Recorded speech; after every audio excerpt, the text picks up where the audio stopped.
बच्चों, कैसे हैं आप लोग। आई होप कल का क्लास बहुत अच्छे से समझ में आया होगा और कोई प्रॉब्लम नहीं हुआ होगा। उसी क्रम में आगे बढ़ रहे हैं और आज भी हम बहुत सारी अच्छी चीजें जानेंगे। और आज मैं क्लास शुरू करने के साथ ही कुछ क्वेश्चन भी पूछूंगी और इस क्वेश्चन का जवाब मैं आपको लास्ट में दूंगी, लेकिन उम्मीद करूंगी उसके पहले आप क्लास के दरमियान अपने जवाब हमें जरूर देंगे ताकि हमें पता चले कि आपको पता है या नहीं। अगर मालूम है तो भी, अगर नहीं पता है तो कोई बात नहीं, लास्ट में मैं उसका आंसर आपको दूंगी।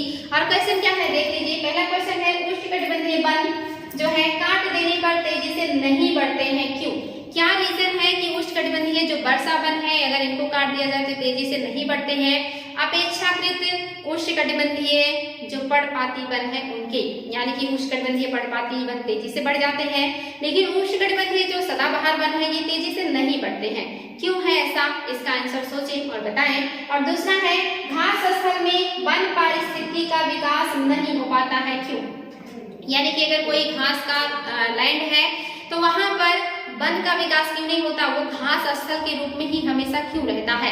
इसका आंसर भी कोशिश कीजिएगा देने का, जो भी आए आपको सही गलत कोशिश कीजिए। पूरी आजादी के साथ बिल्कुल आप फ्री हैं और सोचने की क्षमता है आप में, अपने दिमाग का यूज करें और आंसर जरूर दें। और तीसरा है, विश्व में वर्षा सबसे ज्यादा किस प्रकार के जो है किस प्रकार की होती है या किस प्रकार की वर्षा होती है? विश्व में वर्षा सबसे ज्यादा किस प्रकार की होती है? यानी कि वर्षा आपकी जानते हैं तीन तरह की होती है, एक तो होता है चक्रवाती, दूसरा होता है पर्वतीय और तीसरा होता है आपका संवाहनीय। तो आप हमें बताएंगे इनमें से कौन से प्रकार की वर्षा पूरे विश्व में सबसे ज्यादा होता है। बहुत आसान है और बहुत इंपॉर्टेंट भी, तो कोशिश करिए क्लास ओवर होने तक आप अपना आंसर दे दें मेरे बताने से पहले। तो चलिए शुरू करते हैं आज की क्लास को। और आज की क्लास में है पर्यावरण एवं पारिस्थितिकी। और पर्यावरण और पारिस्थितिकी में हमने पढ़ा था कि ये जैविक, अजैविक और सांस्कृतिक घटकों से मिलकर के बनता है। इसके अलावा इसमें बहुत सारी और भी चीजें शामिल है। इस अजैविक चीजों में और क्या क्या है खास, उसे भी देखते हैं। इसमें हम देखेंगे प्रकाश को। जो हमारा प्रकाश है, आप जानते हैं कि हमारे प्रकाश का एकमात्र जो स्रोत है वो सूर्य है और सूर्य से आती हैं बहुत सारी किरणें हमारी धरती पर जो हमें ऊर्जा भी देती हैं और प्रकाश भी देती हैं।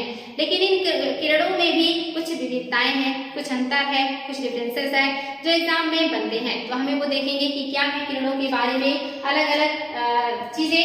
तो पहला है सूक्ष्म तरंग विकिरण, यानी कि कुछ किरणें ऐसी होती हैं जो सूक्ष्म तरंग विकिरण वाले होती हैं, जिनका जो तरंग दैर्घ्य है यानी कि वेवलेंथ है वो होता है 400 नैनोमीटर से कम।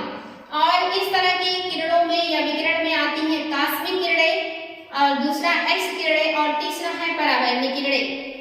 तो एग्जाम में क्वेश्चन पूछता है बच्चों कि सूक्ष्म विकिरण में जो है कितना तरंग दैर्घ्य पाया जाता है, तो 400 से कम तरंग दैर्घ्य वाले किरणों को सूक्ष्म विकिरण कहते हैं। और इसमें कौन कौन सी होती है ये भी एग्जाम में क्वेश्चन बनता है। तो एक्स किरणें होती हैं, कास्मिक किरणें होती हैं और होती हैं परावैंगिक किरणें। इंपॉर्टेंट है, ये परावैंगिक किरणें भी तीन प्रकार की होती हैं, ये भी ध्यान देंगे। पूछ लेता है कि इसमें कौन ज्यादा घातक है, कम घातक है, इस आधार पर भी क्वेश्चन बनते हैं। तो आप देखेंगे जिस भी किरण का तरंग दैर्घ्य सबसे कम होगा वो उतना ही घातक होगा और जिसका तरंग दैर्घ्य ज्यादा होगा वो उतना कम घातक होगा। तरंग दैर्घ्य वेवलेंथ होता है। वेवलेंथ मींस क्या है?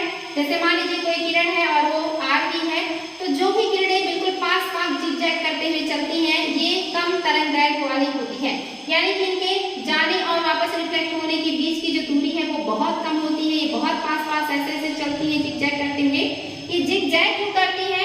क्योंकि हमारे एनवायरनमेंट में बहुत सारे धूल कण, अन्य जो है छोटे छोटे कण पाए जाते हैं और इन कणों से जब प्रकाश या जो सूर्य की किरण टकराती हैं तो ये अपना रास्ता बदलती रहती हैं और ये टकराहट बार बार होती है।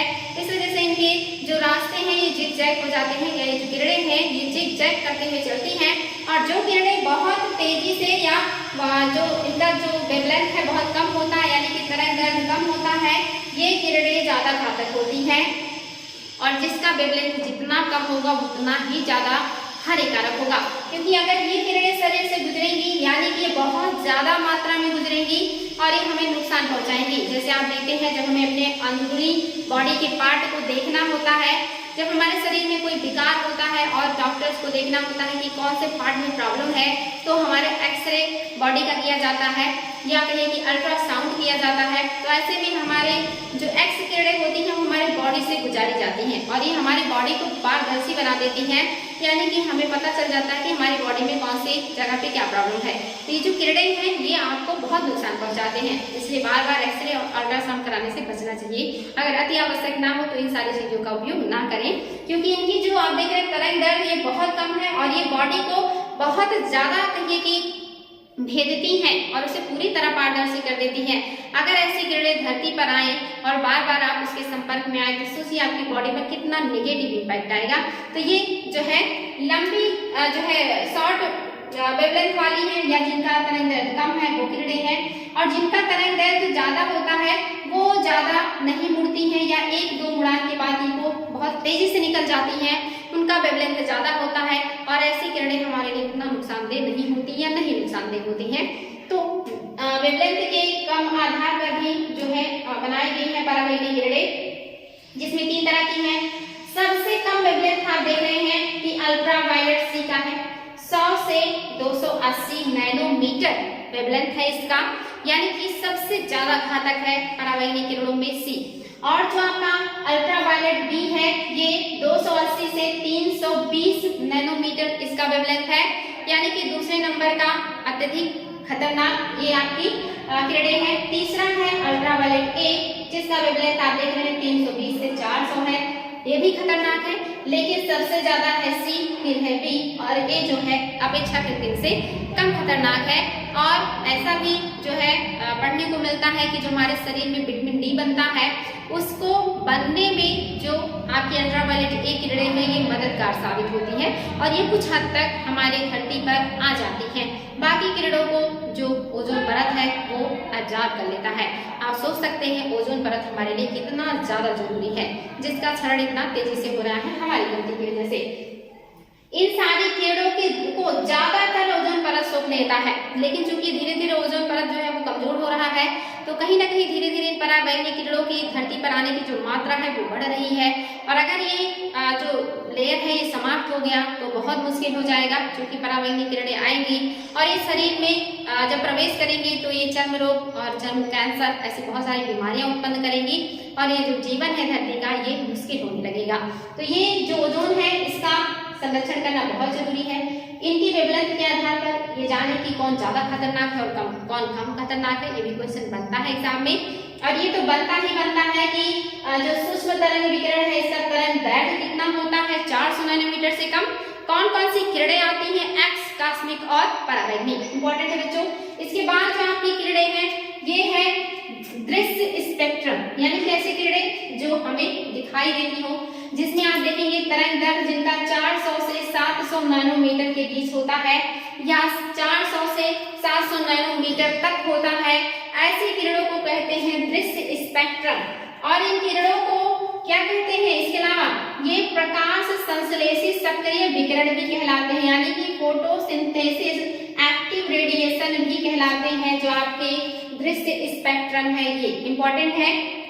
इसके अलावा तीसरा जो है ये औरक्त तरंग दैर्घ्य वाले हैं या फिर ये औरक्त किरणें हैं और इनका जो तरंग दैर्घ्य है ये है 740 नैनोमीटर से ज्यादा, यानी कि एग्जाम में क्वेश्चन बनेगी औरक्त जो किरणें होती है, जो विकिरण होता है इसका तरंग दैर्घ्य कितना होता है, तो 740 नैनोमीटर से प्लस होता है औरक्त जो किरणें होती हैं इनका। बहुत इंपॉर्टेंट है, इसको जरूर ध्यान दीजिएगा। इसके अलावा आप देखेंगे कि जो पौधे हैं इन पर प्रकाश का कैसा प्रभाव पड़ता है। तो जो पौधे हैं या जो जीव जंतु हैं इनके ऊपर प्रकाश का बहुत ज्यादा इफेक्ट पड़ता है। आपको पता होना चाहिए कि जो पौधे हैं ये प्रकाश की उपस्थिति में ही अपना भोजन बनाते हैं, अगर प्रकाश ना हो तो ये प्रकाश संश्लेषण नहीं कर पाएंगे। तो इस वजह से पौधों के लिए तो ये बहुत ही जरूरी है। साथ ही अगर पौधे प्रकाश संश्लेषण नहीं करेंगे, भोजन नहीं बनाएंगे, तो अन्य जो उन पर निर्भर जीव है, जो जंतु है, वो भी अपना भोजन नहीं प्राप्त कर पाएंगे। तो पादपों के लिए जितना ज्यादा जरूरी है प्रकाश, उतना ही इंसानों के लिए भी है। और बहुत सारे जीवों के लिए जो प्रकाश है ये जीवनदायिनी है, ये उनके प्रजनन को भी प्रभावित करता है। और कुछ जीव ऐसे हैं जो शीत निष्क्रिय होते हैं, उन्हें भी प्रकाश प्रभावित करता है। तो प्रकाश का बहुत बड़ा रोल है मनुष्य के जीवन में। आप देखेंगे प्राणियों की जो प्रवासिता है, जो प्रवास करने की घटना है, वो भी प्रकाश से प्रभावित होता है। साथ ही उनकी शीत निष्क्रियता प्रभावित होती है। इसके अलावा प्रजनन व्यवहार भी प्रकाश के द्वारा ही निर्धारित होता है। तो ये सारी चीजें जो है ये प्रभावित होने वाली चीजें हैं और ये कितना इम्पोर्टेंट है ये आप समझ सकते हैं। इसके अलावा है जलीय तंत्र में प्रकाश का प्रभाव। तो जलीय तंत्र में प्रकाश की उपस्थिति उत्पादक और उपभोक्ता की उपस्थिति को निर्धारित करता है, यानी कि जहां तक जलीय तंत्र में प्रकाश जाएगा वहां तक के जो पौधे हैं वो भोजन बनाएंगे, और अगर कहीं पर प्रकाश उपलब्ध है तो वहां पे पौधे भोजन बनाएंगे, और जहां पर भोजन उपलब्ध होगा वहां उपभोक्ता आएंगे, प्राथमिक उपभोक्ता, और उनको खाने के लिए द्वितीयक, और उन सभी को खाने के लिए तृतीयक उपभोक्ता होंगे। यानी कि किसी भी क्षेत्र में जो उत्पादक और उपभोक्ता की उपस्थिति को निर्धारित करता है प्रकाश, तो प्रकाश जलीय क्षेत्रों के लिए कितना इम्पोर्टेंट है आप इसको देख सकते हैं। प्रकाश के वेधन क्षमता के आधार पर झील को 3 भागों में बांटा गया है, यानी कि जो प्रकाश है ये झील में जाता है। आपको पता है कि जो प्रकाश है या जो सूर्य की किरणें हैं ये जलीय क्षेत्रों में केवल 200 मीटर तक ही जाती हैं। उसके बाद अगर गहरा है तो वहां तक जलीय क्षेत्रों में प्रकाश का या सूर्य की किरणें प्रवेश नहीं करती हैं, और इसी वजह से जो नीचे का एरिया होता है यहाँ पर अंधकार होता है। तो देख लेते हैं बच्चों जलीय क्षेत्र में आपका जो प्रकाश है इसके जाने के आधार पर क्या खास बात है। जैसे मान लीजिए ये स्थल है, ये आपका स्थल है, और यहाँ पर छोटी छोटी घास है, यहाँ से आपका झील का एरिया शुरू हो जाता है। तो जो स्थल से लगा है यानी कि ये जल का जो है ये तल है, यानी कि इतनी ऊंचाई पर जो है जल वो झील में भरा हुआ है, और यहाँ पर जीव जंतु और पेड़ पौधे निवास करते हैं। ये जो इलाका है, और इस तरह से हम जो है जलीय क्षेत्र को बांट देते हैं, यानी कि यहाँ तक का ले रहे हैं हम जो है स्थल, और इसके बाद और गहरा क्षेत्र आ गया है। तो यहाँ पे जो पौधे रहेंगे वो सीधे नीचे से निकलेंगे, यानी कि ये ऊपर के तली तक पौधे आएंगे, इनका जो जड़ होगा वो जो जलीय क्षेत्र या जो झील का क्षेत्र है वहां से सीधे स्थल से निकलेंगे, यानी कि नीचे से इनकी जड़ें जो है मिट्टी में होंगी, और यहाँ से ये ऊपर के क्षेत्र तक फैले रहेंगे।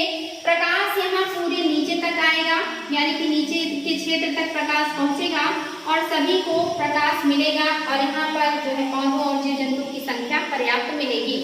दूसरा जो है इस जो इलाका है इसे क्या कहेंगे, तो इसको कहते हैं बेलांचली क्षेत्र या बेलांचल क्षेत्र, दूसरे को सरोजावी और तीसरे को गहरा क्षेत्र। ये जो इलाका है ये कहलाता है बेलांचल क्षेत्र कहलाता है।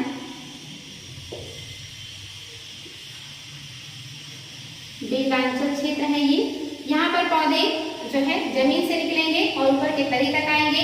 दूसरा जो है ये है सरोजावी, ये वहां तक का इलाका होता है जहां तक सूर्य की प्रकाश इंटर कर पा रहे, यानी कि यहाँ तक का इलाका ये सरोजावी है। लेकिन इसके बाद जो गहरा तल है जहाँ सूर्य का प्रकाश नहीं जा रहा है, अंधकार में इलाका है जहाँ पर सूर्य का प्रकाश नहीं होगा तो उत्पादक नहीं होंगे तो उपभोक्ता भी नहीं होंगे, और वहाँ पर अंधकार होगा, ऐसे क्षेत्र को कहते हैं गहरा क्षेत्र या अंधकारमय क्षेत्र। तो इस तरह प्रकाश के पहुंचने के आधार पर जलीय क्षेत्रों को भी बांटा जाता है। बेलांचली क्षेत्र आता है कि एग्जाम में बेलांचली क्षेत्र क्या है, तो झील के किनारे का उथला छिछला भाग जहाँ पर वनस्पतियां सीधे मिट्टी से या कहीं जिन वनस्पतियों की जड़ें मिट्टी में ही होती हैं और पानी बहुत छिछला और उथला होता है, प्रकाश नीचे तक पहुंचता है, उसे कहते हैं बेलांचली क्षेत्र।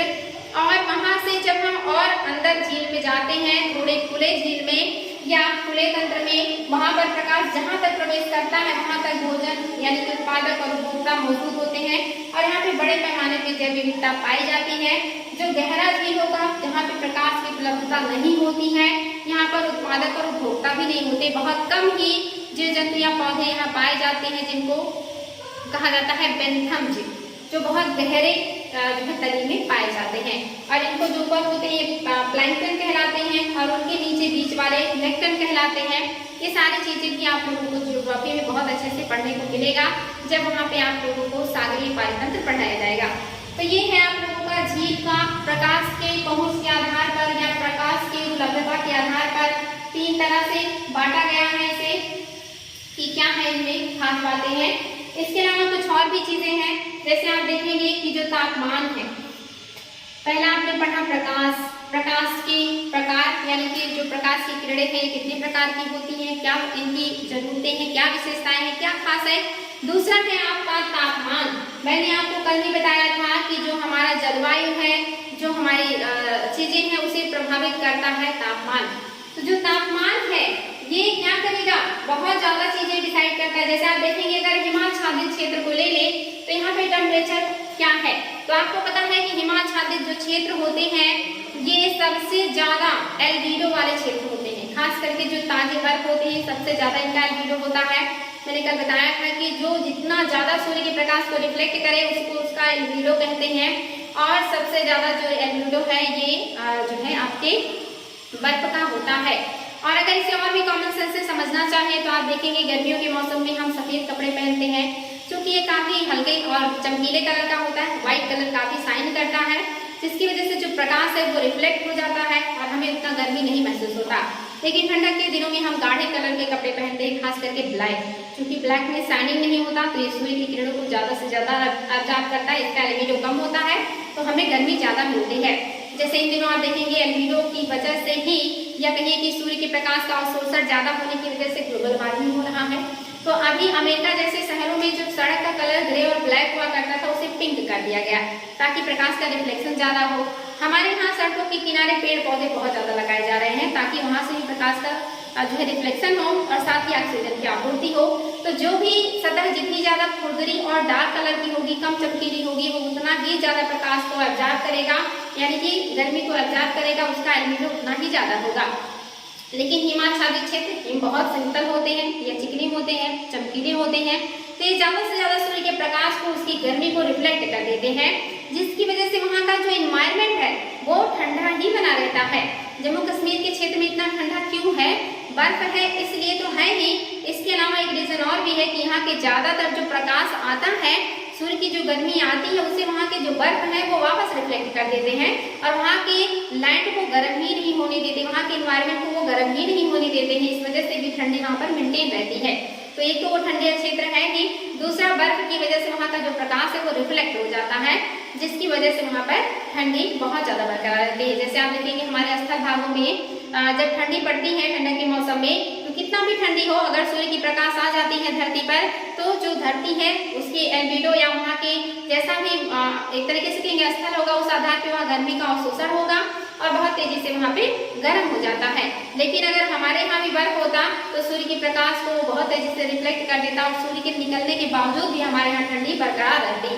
तो चूंकि हमारे यहाँ बर्फ नहीं है, बाकी जो स्थल है ये सूर्य की गर्मी को एब्जॉर्ब करते हैं, एल्बिडो इनका कम है, तो हमारे यहाँ गर्मी होने लगती है। जैसे ही सूर्य का प्रकाश निकलता है हमें मौसम थोड़ा गर्म महसूस होता है। इसके अलावा एक और उदाहरण ले सकते हैं, जैसे आप देखेंगे रेत का एल्बिडो कम होता है, रेत खुरदुरे होते हैं और ये तेजी से एब्जॉर्ब करते हैं गर्मी को, और इनकी गर्मी की वजह से वहाँ के जो पेड़ पौधे हैं वो अपना स्वरूप उनको बदलना पड़ता है, क्योंकि एक तो वहाँ पे गर्मी बढ़ रही है, पेड़ पौधे कम है, वर्षा कम है, ऊपर से जो सूर्य की गर्मी है उसको भी वहाँ की जो रेत है बहुत ज्यादा मात्रा में एब्जॉर्ब कर लेते हैं, जिसकी वजह से वहाँ के वायुमंडल का टेम्परेचर बहुत ज्यादा बढ़ जाता है। और टेम्परेचर बढ़ने की वजह से वहाँ के पौधे वाष्पोत्सर्जन को रोक देते हैं अपने, या कम करने के लिए अपनी पत्तियों को कांटों में तब्दील कर देते हैं। तो ये जो प्रकाश है इसके साथ साथ जो टेम्परेचर है ये अपने आप में बड़ा रोल निभाता है। और टेम्परेचर भी किससे निर्धारित होता है, वहाँ के एनवायरमेंट से या वहाँ की जो वस्तुएं हैं उससे भी निर्धारित होती हैं बहुत सारी चीजें। तो कहीं की अगर मौसम गर्म है और कहीं का ठंडा है तो उसके पीछे अक्षांश के साथ साथ सूर्य के प्रकाश का रिफ्लेक्शन भी होता है। ये चीजें भी याद रखेंगे आप लोग कि ये बहुत इंपॉर्टेंट तथ्य है। तो जो टेम्परेचर है हिमाच्छादित क्षेत्रों में बहुत ज्यादा रिफ्लेक्ट कर देता है, इसलिए बहुत ज्यादा ठंडा हो जाता है और इस वजह से भी वहाँ के पौधे अपने आप को जो है समुद्री वनों में तब्दील कर लेते हैं। रेतीले क्षेत्रों में भी गर्मी बहुत ज्यादा एब्जॉर्ब हो जाती है, वायुमंडल में गर्मी बढ़ जाती है, जिसकी वजह से वहाँ के पेड़ पौधे अपने आप को कांटों में तब्दील कर लेते हैं। इस तरह से आप देखेंगे जलवायु की स्थिति, पौधों की वृद्धि और इसके अलावा अनुक्रिया, यानी कि उनकी अनुक्रिया कैसे होगी, जीवों की क्रियाकलाप, ये सारे तापमान निर्धारित करते हैं। यानी कि कहीं का जलवायु कैसा होगा, पौधों की वृद्धि कैसी होगी, वहाँ के जीव जंतुओं का क्रियाकलाप कैसे होगा, उनका अनुक्रिया कैसा होगा, ये सारी चीजें डिसाइड करता है टेम्परेचर। तो सबसे ज्यादा जो महत्वपूर्ण रोल निभा रहा है वो है तापमान, और तापमान बहुत इंपॉर्टेंट टॉपिक है आपके जो है यहाँ के। और दूसरा आप देख रहे हैं जलवायु। जो जलवायु है ये भी क्या है, इसी टेम्परेचर से प्रभावित होने वाली चीजें हैं। आप देखेंगे कि कि जो जलवायु है, इस जलवायु में भी एक आता है मौसम और दूसरा होता है एक जलवायु। मौसम और जलवायु में क्या अंतर है बच्चों? बहुत मामूली सा अंतर है। मौसम किसे कहते हैं, जलवायु किसे कहते हैं? तो जो मौसम होता है ये कुछ घंटे या जो है दिन या पूरे सप्ताह तक रह सकता है, या इतने में ही ये बदल जाता है। कुछ घंटे में भी मौसम बदल जाते हैं या कभी कभी दिनों में बदल जाते हैं और कभी कभी पूरे सप्ताह मौसम का असर रहता है। जैसे हम कहते हैं कि पिछले कुछ दिनों से जो मौसम है बहुत खराब है। हमें नहीं कहते कि पिछले कुछ दिनों से जलवायु खराब है, या हमें नहीं कहते कि आज का जलवायु ठीक नहीं है। हमें कहते हैं आज का मौसम अच्छा नहीं है, या आज का मौसम सुहाना है, आज का मौसम जो बहुत गर्मी युक्त है, बहुत उमस भरा है। तो जो मौसम है ये घंटों में भी बदल जाते हैं। कभी कभी हम देखते हैं सुबह का मौसम सुहाना होता है, सूर्य के निकलने के बाद फिर बहुत तेजी से गर्मी होती है और फिर वो गर्मी में तब्दील हो जाती है। तो मौसम घंटे में भी बदलता है, कभी कभी पूरे दिन बदली छाई रहती है, तो ये दिनों में भी बदलता है, लेकिन ये सप्ताह के अंदर जरूर बदल जाता है। यानी कि इसका जो क्राइटेरिया है ये घंटे, दिन और सप्ताह में पूरे हो जाते हैं और ये स्थानिक होते हैं। यानी कि आपके क्षेत्र नहीं होते, क्षेत्रीय नहीं होते, बल्कि स्थानिक होते हैं। यानी कि बहुत छोटे से स्थान में ये बदलते रहते हैं। कभी कभी आप देखेंगे आपके शहर में ही एक साइड में बारिश हो रहा होता है और शहर के दूसरे साइड आप जाएंगे तो वहाँ पे बारिश नहीं होता। तो ये बहुत स्थान विशेष की चीजें होती हैं, छोटे छोटे एरिया में भी इनमें परिवर्तन दिखाई देता है। तो याद रखेंगे मौसम जो होते हैं ये क्षणिक होते हैं, ये घंटे, दिन और सप्ताह में बदल जाते हैं और ये स्थानिक होते हैं। लेकिन जो जलवायु होता है ये कैसा होता है, ये क्षेत्र विशेष का होता है, ये बड़े क्षेत्र को कवर करता है। जैसे आप देखेंगे हमारे धरती पर 3 तरह के जलवायु पाए जाते हैं। एक तो होता है उष्णकटिबंधीय और दूसरा होता है शीतोष्णकटिबंधीय। और बीच में उष्ण भी आ जाते हैं, शीतोष्ण कटिबंधीय,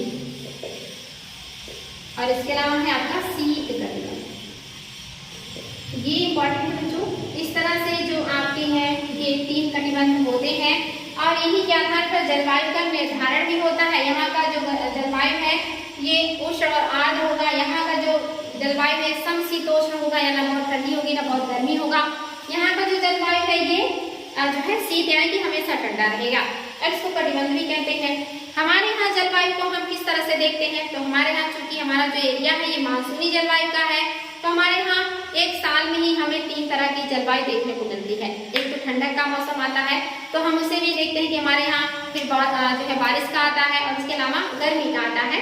तो ये लगभग 6 मंथ या कहिए कि 5 से 4 मंथ का एक टाइम पीरियड होता है जिसमें जो है बदल जाता है चीजें। तो ये है आपका एक क्षेत्र विशेष और एक स्थान विशेष, और एक लॉन्ग टाइम के लिए और एक शॉर्ट टाइम के लिए है।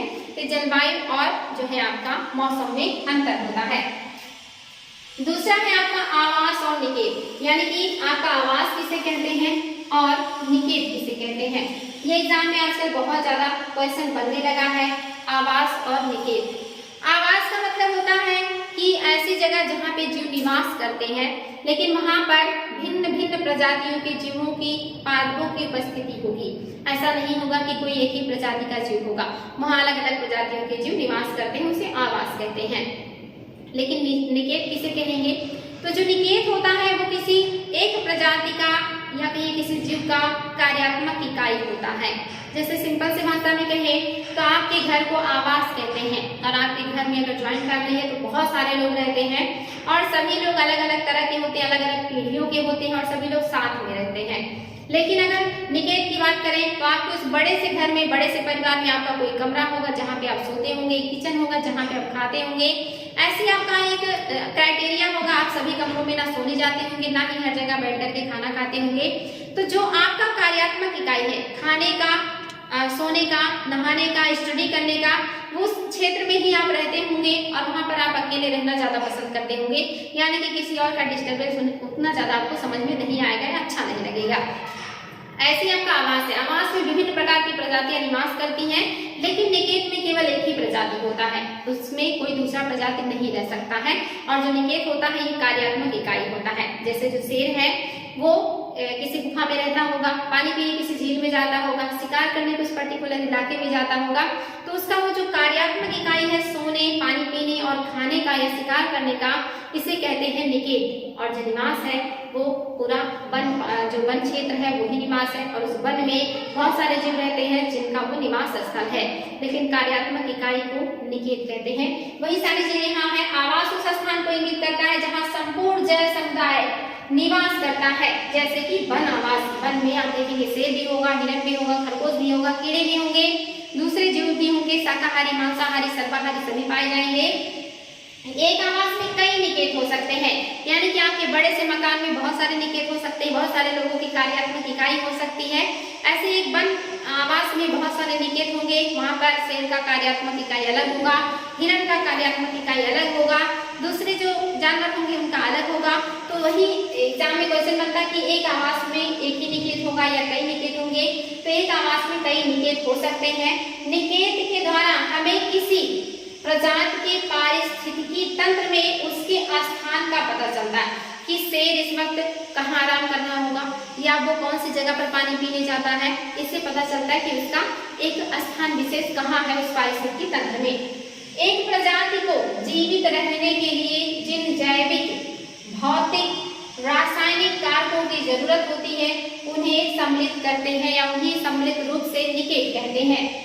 कोई भी दो प्रजाति एक ही निकेत में नहीं रह सकता है, ये बहुत इंपॉर्टेंट है। कोई दो प्रजातियां एक निकेत में नहीं रह सकते। जैसे एक रूम में कोई एक व्यक्ति रहता हो तो बहुत आराम से रहेगा, लेकिन उसमें दो तीन व्यक्तियों को रख दिया जाए तो आपस में लड़ाई या मार झगड़ा या कहीं की टकराव शुरू हो जाता है। तो एक निकेत में केवल एक ही व्यक्ति रहेगा, लेकिन एक आवास में बहुत सारे व्यक्ति रहते हैं। वही सारी चीजें हैं। किसी भी जीव की कार्यात्मक भूमिका अपने निकेत में ही संभव है, यानी कि पूरे आवास में वो अपनी कार्यात्मक भूमिका को नहीं करता है। कोई इंडिविजुअल क्षेत्र होता है जहाँ पर वो पानी पिएगा, जहाँ पर वो शिकार करेगा या जहाँ पर आराम करेगा, वो हर जगह वो अपनी क्रियाओं को अंजाम नहीं देता है। इसी को कहते हैं निकेत। तो आवास और निकेत में मामूली अंतर है, और यही से बार बार कूट में क्वेश्चन बन जाते हैं और इसी को उलट पलट देते हैं एग्जामिनर, और जिसकी वजह से बच्चे कंफ्यूज हो जाते हैं और फिर वो क्वेश्चन को गलत कर देते हैं। तो आप लोगों से ऐसी गलती ना हो, इसलिए इसको अच्छे से समझिएगा और ध्यान दीजिएगा कि कैसे ये सारी चीजें एक दूसरे से जुड़ी हुई हैं। जो जलवायु है या जो मौसम है ये किस तरह से बदलती हैं और कैसे चीजें जो है परिवर्तित हो जाती हैं। इसके अलावा ये आपके जो है तापमान, इसका क्या रोल है, इसको भी जो भी बताया है उसको फीड कीजिएगा और अच्छे से पढ़िएगा। ये सारी चीजें आपकी हो गई बच्चों। अब मैंने आप लोगों को जो क्वेश्चन दिया था हम उसे डिस्कस कर लेते हैं। डिस्कस जो है, इसके अलावा एक पॉइंट और बच गया है, ये जो सबसे इम्पोर्टेंट पॉइंट है अभी तक का निष्कर्ष, हम इसे देख लेते हैं। मानव पर्यावरण संबंध प्राचीन काल से वर्तमान तक, ये छूट जा रहा था, हम इसे डिस्कस कर लेते हैं। मानव पर्यावरण संबंध प्राचीन काल से वर्तमान तक, बहुत इंपॉर्टेंट चीजें हैं। आपको पता है कि हमारे जो पूर्वज हैं वो एक बंदर की प्रजाति है। हम यही पढ़ते आए हैं कि हमारे पूर्वज जो है वो बंदरों से उनका उद्भव हुआ है, और वो बंदर की प्रजाति से ही निकल करके आज वो एक बुद्धिमान मानव के रूप में हम जो है डेवलप कर गए हैं। तो हमारा जो संबंध है हमारे पर्यावरण के साथ वो प्राचीन काल में कैसा था और आज कैसा है, ये हमें सोचना चाहिए, हमें इस पर विचार करना चाहिए। इस पर निबंध भी आते हैं, इस पर क्वेश्चन भी बनते हैं। तो प्राचीन काल में जो इंसान था वो पर्यावरण का एक भाग था, एक हिस्सा था, उसका सहचर्य था, उसके साथ साथ चलने वाला था। वो एनवायरनमेंट से कुछ लेता था तो बदले में एनवायरनमेंट को प्रदान भी करता था। अगर वो जंगल से फल फ्रूट तोड़ता था, उसे सेवन करता था, तो उसके बीज को ले जा करके दूसरी जगह पे वो फेंक भी देता था, और इस तरह से जो वन है वो दूसरी जगह भी उगाते थे। और इस तरह से उसने एनवायरनमेंट से अगर जो पारिस्थितिकी तंत्र है उससे कुछ लिया तो उसे देता भी था, जिसकी वजह से मनुष्य का और जो एनवायरनमेंट का जो संबंध था ये एक दूसरे के साथ सहचर्य पूर्वक था। मनुष्य एनवायरनमेंट का एक अभिन्न हिस्सा था जो उसे नुकसान नहीं पहुंचाता था, बल्कि वह एनवायरनमेंट से कुछ लेता था, बदले में एनवायरनमेंट को कुछ देता भी था। लेकिन जैसे जैसे इंसान की सोचने की क्षमता बढ़ी और उसने अपने लिए आवास बनाना शुरू किया तो जंगलों को काटना शुरू किया, कृषि कार्य शुरू करना शुरू किया तो जंगलों को, घास मैदानों को साफ करना शुरू किया। यानी कि पहले इंसान मात्र उपभोक्ता था, उत्पादन करना नहीं जानता था, तब वो जंगलों को और बाकी चीजों का प्राकृतिक रूप से सेवन करता था और नेचर को भी सुरक्षित रखता था। फिर उसने उपभोक्ता से वो उत्पादक बन गया और उसने कृषि कार्य करना शुरू किया।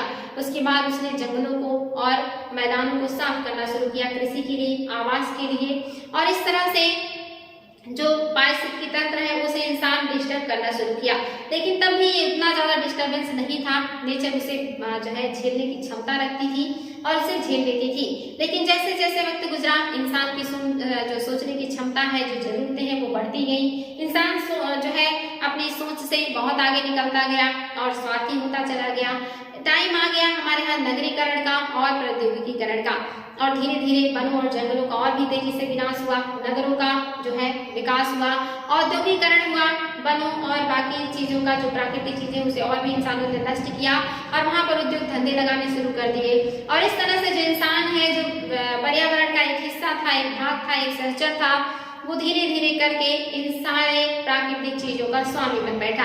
और जो इंसान है वो वर्तमान में इन सारी चीजों को बर्बाद करने पर अपना अधिकार समझता है और उसे बैलेंस नहीं कर पा रहा है।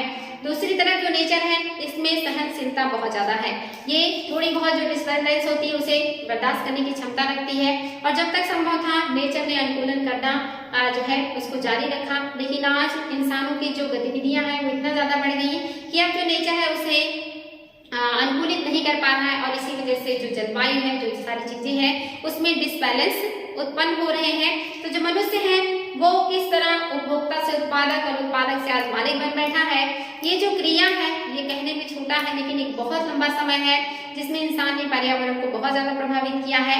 और आज इंसान ने पर्यावरण को इतना ज्यादा क्षति पहुंचा दिया है कि अब उसकी भरपाई करने के लिए भी हमें सोचना पड़ रहा है। तो ये है बच्चों इंसान का, मानव का जो है पर्यावरण से संबंध प्राचीन काल से वर्तमान तक। अब हम पढ़ते हैं कि पर्यावरण मनुष्य पर किस तरह का इफेक्ट डाल रहा है और जो मनुष्य है वो पर्यावरण पर किस तरह से इफेक्ट डाल रहा है और इन दोनों के इफेक्ट का क्या निगेटिव पॉइंट सामने आ रहा है और फिर उस निगेटिव जो इम्पैक्ट है उसको दूर करने का अब हम समाधान ढूंढ रहे हैं। तो ये सारी चीजें हमें जानना चाहिए और ये बहुत ही आसान है। आपको पता है पर्यावरण हमेशा हमारे पर सकारात्मक ही असर डालता है, लेकिन हमने पर्यावरण के साथ इतना ज्यादा नेगेटिव कर दिया नगरीकरण, प्रौद्योगिकीकरण और इन सारी चीजों के द्वारा कि अब जो पर्यावरण है वो हमारे ऊपर भी अब नेगेटिव इम्पैक्ट डालने लगा है। और इसी वजह से अब जो मनुष्य है वो उसका समाधान ढूंढ रहा है। और समाधान क्या हो सकता है, सबको पता है, पर्यावरण की सुरक्षा करें, ज्यादा से ज्यादा पौधे लगाएं, अपनी जो अनावश्यक चीजें हैं उसे कम करें, जो प्रदूषक चीजें हैं उसे समाप्त करें। ये सारी चीजें हम दैनिक जीवन में जी रहे हैं, फील कर रहे हैं। तो आई थिंक ये सारी चीजें आपको समझ में आई होंगी। अब टाइम है आपके क्वेश्चन का जवाब देने का कि उष्णकटिबंधीय वन काट देने पर तेजी से नहीं बढ़ते हैं, क्यों? तो क्योंकि उष्णकटिबंधीय जो वर्षा वन होते हैं यहाँ पानी बहुत ज्यादा बरसता है और बहुत ज्यादा बारिश होने की वजह से यहाँ की जो मिट्टियां हैं उसमें जो पोषक तत्व होते हैं वो छन छन करके नीचे चले जाते हैं, जिसकी वजह से यहाँ पे पोषक तत्वों की कमी हो जाती है। और जब इन पौधों को काट दिया जाता है तो पोषक तत्वों की कमी की वजह से ये तेजी से ग्रो नहीं करते हैं। और वहीं दूसरे क्षेत्रों में जहाँ पानी थोड़ा कम बरसता है, पोषक तत्व ऊपरी लेयर में मौजूद रहते हैं, तो पौधे उसे एब्जॉर्ब करके तेजी से फिर से रिकवर कर लेते हैं अपने आप को। तो ये है आंसर बच्चों। आई थिंक आपने इसका आंसर सही दिया होगा। दूसरा है घास स्थल में कम जो है वन पारिस्थितिकी का विकास नहीं हो पाता है, क्यों? यानी कि अगर घास का मैदान है तो घास का मैदान ही हमेशा क्यों रह जाता है, वहां पे पेड़ पौधे क्यों नहीं उगते हैं? क्या रीजन है? तो रीजन ये है कि घास के मैदान वहीं उपजेंगे जहां पे पानी की कमी होगी, यानी कि 25 सेंटीमीटर से लेकर के 75 सेंटीमीटर की वर्षा जहां मौजूद हो वो घास स्थल होते हैं। और 25 सेंटीमीटर से अगर कम वर्षा हो तो मरुस्थल हो जाता है, यानी कि पानी की मात्रा पहले से कम है तो उस कम मात्रा में जो घास है वही जी सकते हैं। वहां पे घास की उपलब्धता होती है। पौधों को ज्यादा पानी की जरूरत होती है तो उन्हें पानी कम मिलता है। दूसरे अगर पौधे किसी तरह अपने आप को स्टेब्लिश भी कर ले तो घास में आग लगते रहते हैं। समय समय में गर्मियों के मौसम में घास सूख जाते हैं, उसमें आग लग जाता है और आग लगने से पौधे जो है वो जल जाते हैं, जिसकी वजह से जो पौधे हैं वो ग्रो नहीं कर पाते। तो रीजन है पानी की कमी और दूसरा आग का लगना। ये है आंसर बच्चों इसका।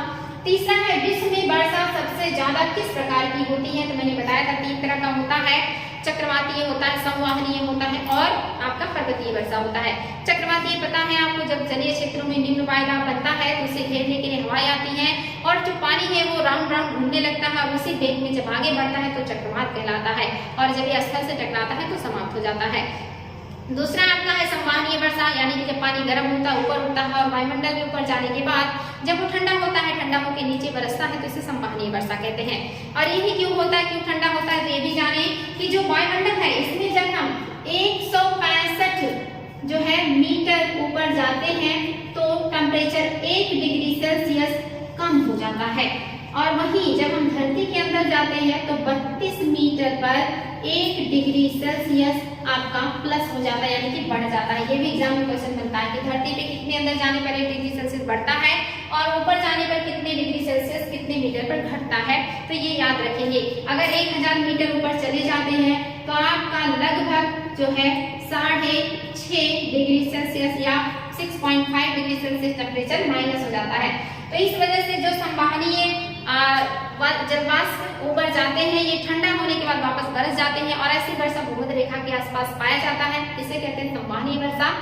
तीसरा है पर्वतीय वर्षा, जब हवाएं अपने साथ नमी को लेकर के चलती हैं और ये किसी ऊंची पर्वत पहाड़ियों से टकराती हैं तो घनघोर वर्षा करती हैं, और इस तरह की वर्षा विश्व में सबसे ज्यादा होता है। आप देखेंगे हिमालय के पर्वत में, पश्चिमी घाट पर, पूर्वी हिमालय में, अंडमान निकोबार की पहाड़ियों में या क्षेत्रों में वर्षा बहुत ज्यादा होता है, क्योंकि यहाँ पर वर्षा जो है कराने के लिए ऐसे अनुकूल वातावरण पाया जाता है। वहीं आप देखेंगे राजस्थान में वर्षा नहीं होता, क्योंकि करावली जो पहाड़ियां हैं ये हवाओं के समानांतर पड़ जाती हैं, इनकी जो दिशा है ये दक्षिण से उत्तर का है, जिसकी वजह से हवाएं आगे निकल जाती हैं। और वहीं आप देखेंगे मौसिन राम में विश्व में सबसे ज्यादा वर्षा होता है, क्योंकि वहां पर कीपाकार पहाड़ियां पाई जाती हैं। जो भी हिंद महासागर से वाटर उठता है वो यहाँ पे 3 तरह से पहाड़ियां हैं, कीपाकार पहाड़ियां, इनसे टकरा करके किसी भी तरफ नहीं जा पाता और सारे पानी को वहीं पे गिरा देता है। इसी वजह से विश्व में सबसे ज्यादा वर्षा होता है। ऐसे ही इंडीज, रॉकीज, इन सारे पहाड़ियों पर वर्षा होता है।